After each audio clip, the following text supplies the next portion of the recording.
Good morning. In Acts chapter 2, we have the account of the day of Pentecost, when the Lord poured out his Spirit upon a small group of Christians, and they were able to speak in different languages. Now, this worked out well because at this festival of Pentecost, there were many visitors from other countries speaking all sorts of languages, and they were able to hear the Christian message in their own language. But they were wondering, how did this happen? Because the people speaking these languages were Galileans and shouldn't be able to speak in different languages.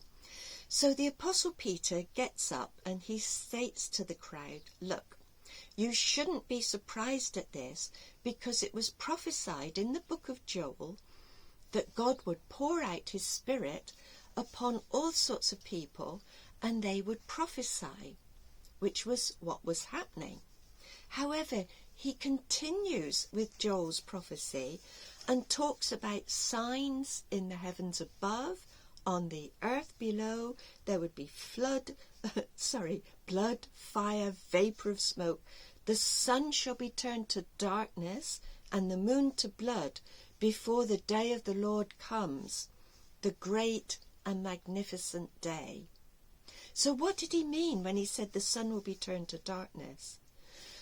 Well, I suspect it might have been a figure of speech, because he doesn't go on to explain anything about that.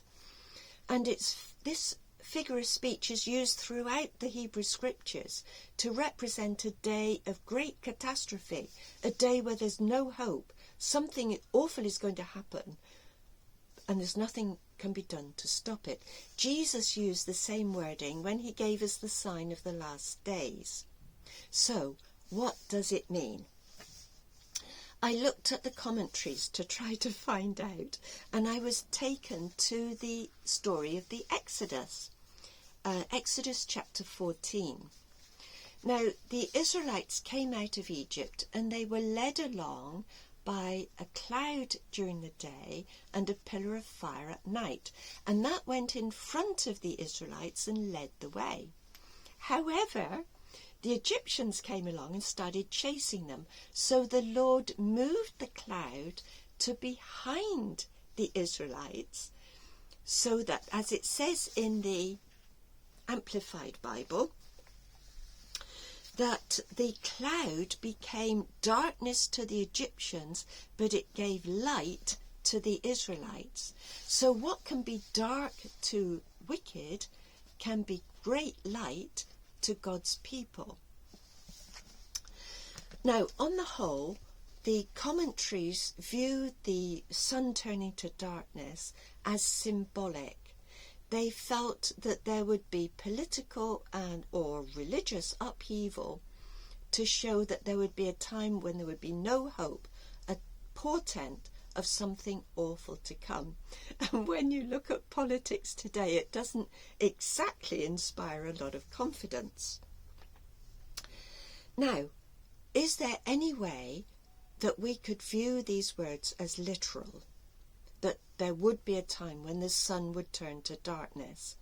Well, when Jesus died, there was a period in the afternoon of great darkness, a solar eclipse, and the curtain in the temple was rent from top to bottom.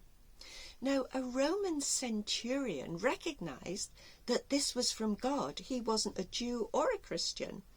Now, if he knew that was from God, the religious leaders of the day should have recognized it as a portent of something awful to come, which came over 30 years later as the destruction of Jerusalem. And so today we have the sun being blotted out by forest fires and so on. In North and South America, in the Greek islands, in Australia, everywhere you can think of, the sun has been blotted out by smoke. But that probably isn't what Jesus meant, although it could be. And if you have any views on this, then please put it in the comments below. But on the whole, it seems to mean a period of time when there would be no hope, no way out. Now, when Jesus comes again, there will be no doubt whatsoever for atheists, for Muslims, for Christians, that this is the day of the Lord. Now, that could be a time of great darkness for some, a time of great fear, but for us, it will be a time of great light. So, what do we do about it? Well, the book of Joel, chapter 2, in the Jerusalem Bible, states that if we call on the name of Yahweh, we will be saved. And that was quoted by both Peter and Paul. We have a way of escape.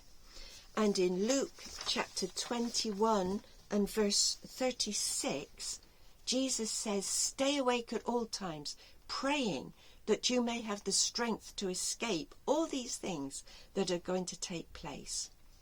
This is not strength as in physical strength, because none of us have the physical strength to cope with these things, but the mental and spiritual strength to trust that our dear Father will get us through these times, and a great light is going to come and shine upon us when the kingdom comes.